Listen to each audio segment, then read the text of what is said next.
तो hello guys, मैं आपको हमारे चैनल यूनिवर्सल एनिमे टॉक्स पे स्वागत करता हूं। तो आज जो हम एक्सप्लेन करने जा रहे हैं उसका नाम है डेथ नोट का एपिसोड नंबर 2, जिसका नाम है कॉन्फ्रंटेशन। तो चलिए बिना किसी ड्रामे के वीडियो को शुरू करते हैं। तो एपिसोड की शुरुआत होती है लाइट यागामी के स्कूल से। पर there was a one twist man. आज उसके साथ रियुक भी था। फिर जब छुट्टी हो जाती है तो रियुक लाइट से कहता है, तुम कहाँ जा रही हो? फिर लाइट कहता है, मुझसे बात मत करो, और लोग तुम्हें नहीं सुन सकते, पर मुझे तो सब लोग सुन सकते हैं ना। फिर रियुक थोड़ी देर आगे जाने के बाद कहता है, क्या तुम्हारे पास कोई काम है घर पे, या तुम हमेशा की तरह जाके अपने बेड पे लेट जाओगे और आराम करोगे? क्या कह रहे हो रियुक? आज पक्का मेरे पास कोई ना कोई काम है, और वो काम मेरे लिए बहुत जरूरी है। फिर हमें दिखाया जाता है कि लाइट डेथ नोट पे नाम लिख रहा होता है और रियुक लाइट के बिस्तर में लेट के आराम से सेब खा रहा होता है। फिर रियुक कहता है, ओए लाइट, तू इतनी मेहनत क्यों कर रहा है? मैं अपना टाइम बिल्कुल भी बर्बाद नहीं करना चाहता। मेरे पास बहुत सारे काम होते हैं। स्कूल से आने के बाद मैं जल्दी से डेथ नोट पे नाम लिख देता हूँ, क्योंकि मुझे सोना भी तो होता है ना। अगर मैं घर पे अच्छे से नहीं सोऊंगा तो मेरे को क्लास में नींद आने लगेगी, जिससे मैं क्लास में टॉप नहीं मार पाऊंगा। इसलिए मैं घर में अच्छे से सोता हूँ और क्लास में अच्छे से पढ़ता हूँ, जिससे मेरी टॉपर की भी रैंक पोजीशन बने रहती है। उसी टाइम डोर से आवाज आती है और उसकी बहन बाहर से कहती है, भैया आपने दरवाजा क्यों बंद करके रखा है? फिर लाइट कहता है अपनी बहन से, क्या काम है बहना? फिर उसकी बहन कहती है, आप मेरी मदद कर सकते हो, मेरे को एक होमवर्क मिला है एक चैप्टर का, वो मेरे को समझ में नहीं आ रहा है। फिर लाइट डेथ नोट को ड्रॉर में छुपा देता है और गेट खोल के अपनी बहन को पढ़ाने लग जाता है। उसी टाइम रियुक कहता है, लाइट, मैं तुम्हें एक बात बताना भूल गया, जो भी डेथ नोट को छुएगा वो मुझे देख पाएगा, इस बात का ध्यान रखना। फिर लाइट अपने मन में सोचता है, ये रियुक भी ना हमेशा कुछ ना कुछ गड़बड़ करता है। फिर लाइट अपनी बहन को पढ़ाने लगता है और हमें दिखाया जाता है ICPO वाली जगह। मतलब यहाँ बहुत इंपॉर्टेंट मीटिंग चल रही होती है क्रिमिनल्स के बारे में। यहाँ कुछ लोग कहते हैं, यार लोग बहुत ज्यादा हार्ट अटैक से मर रहे हैं, कुछ तो गड़बड़ है ना। तो कुछ ऑफिसर बोलते हैं, यार आजकल मर्डर्स बहुत हो रहे हैं। फिर कुछ लोग आगे से रिप्लाई करके बोलते हैं कि ये तो सिर्फ कोइंसिडेंस है, मर भी तो सकते हैं हार्ट अटैक से लोग, पर हम सबको पता है इसके पीछे हाथ किसका है। फिर हमें पता चलता है एक बहुत बड़ा डिटेक्टिव है जिसका नाम अभी तक किसी को भी नहीं पता है, और उसने पुलिस की बहुत ज्यादा मदद की है पास्ट में, और उसे सब लोग एल कहते हैं। फिर एक बंदा आता है सूट पैंट पहन के, और वही एक अकेला बंदा है जो एल से कांटेक्ट कर सकता है। फिर वो उसकी वीडियो कॉल लगा देता है। फिर एल सारे लोगों से कहता है, ICPO के सारे मेंबर्स, मैं हूँ एल। ये केस बहुत मुश्किल है, क्योंकि इस केस में बहुत सारे लोग मिले हुए हैं, और इस केस में बहुत सारी मौतें भी हो रखी हैं। बात करें इस केस को सॉल्व करने की, तो मुझे ICPO की मदद चाहिए, और जापान की पुलिस को भी इस केस में मेरी मदद करनी पड़ेगी। फिर जापान का चीफ हेड कहता है, हम ही क्यों पर? फिर एल इसके जवाब में कहता है, ज्यादातर जितने भी मर्डर्स हुए हैं उनमें जापानीज क्रिमिनल बहुत ज्यादा है, तो इसकी बहुत ज्यादा पॉसिबिलिटी हो सकती है कि वो सस्पेक्ट जापान का ही हो, चाहे वो जापानीज ना हो, तभी भी वो जापान में ही छुपा है। फिर जापान के पुलिस चीफ हेड कहते हैं, तुम्हारे पास क्या सबूत है कि सस्पेक्ट जापान में ही है? बताओ। बस थोड़ी सी इन्वेस्टिगेशन और फिर तुम सब कुछ समझ जाओगे। फिर हमारी कहानी शिफ्ट होती है लाइट में। लाइट कहता है, अब मुझे और टेंशन लेने की जरूरत नहीं, क्योंकि अब मैंने डेथ नोट छुपा दिए ड्रॉर में। ये लाइट मुझे पागल बोलता है और खुद चाबी यहीं पे छोड़ रखी है। फिर लाइट कहता है, यही तो पॉइंट है, मैंने चाबी ऐसी जगह छोड़ी जिससे किसी को शक भी नहीं होगा, और अगर वो उसको खोलेगा भी तो उसे सिर्फ वहाँ पे डायरी मिलेगी। लेकिन रियुक, असली चाबी तो यह पेन है। तुम्हें इस ड्रॉर के नीचे एक छोटा सा होल मिलेगा जिसमें तुम्हें इस पेन की रिफिल को डालना है, और फिर ये उड़ जाएगा और तुम्हें एक सीक्रेट बेसमेंट दिखेगा ड्रॉर में। फिर हमारा रियुक द भोंदू कहता है, एक छुपा हुआ बेसमेंट? हाँ, ये तो बहुत लोग सोच ही नहीं पाएंगे कि इसके नीचे भी एक बेसमेंट होगा।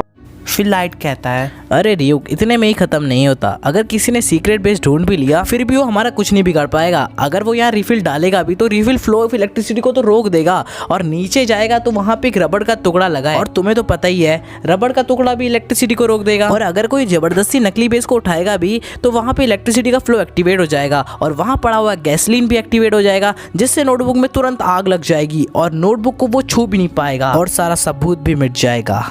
मैंने देखा है कि भूतकाल में बहुत सारे लोगों को डेथ नोट को छुपाने में दिक्कत होती है, पर तुमने तो इसे बहुत आसानी से कर दिया। क्या बात है, मानना पड़ेगा तुम्हें लाइट। फिर लाइट एक वेबसाइट में जाके कुछ देख रहा होता है। फिर वो रियुक से कहता है, रियुक, ये देखो, ये वेबसाइट पूरी दुनिया में बहुत तेजी से फैल रही है। The legend of Kira the saviour. वाह, सुनने में तो मस्त लग रहा है। क्या ये तुम्हारे बारे में है? फिर लाइट कहता है, हाँ, मुझे लगता है लोगों ने कीरा वर्ड यूज किया है किलर के नाम पर। लेकिन अगर मैं इसको सर्च करूँ कीरा का क्या मतलब है, तो इसमें लिखा आता है जो लोगों के लिए इंसाफ लाए वो कीरा कहलाता है। लोग अब भरोसा करने लगे हैं कीरा पर, क्योंकि सिर्फ वो ही है जो दुनिया को अच्छा बना सकता है।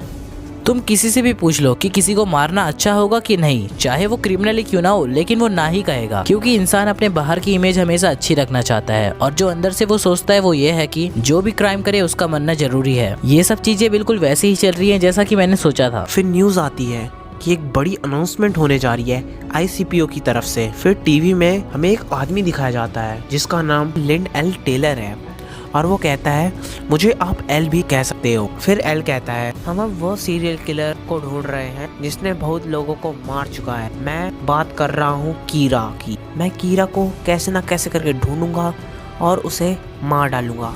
फिर लाइट।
और मिलते हैं आप लोगों से ऐसी एक और जबरदस्त वीडियो के साथ। तब तक ले बाय। एंड हाँ, लाइक जरूर करके जाना।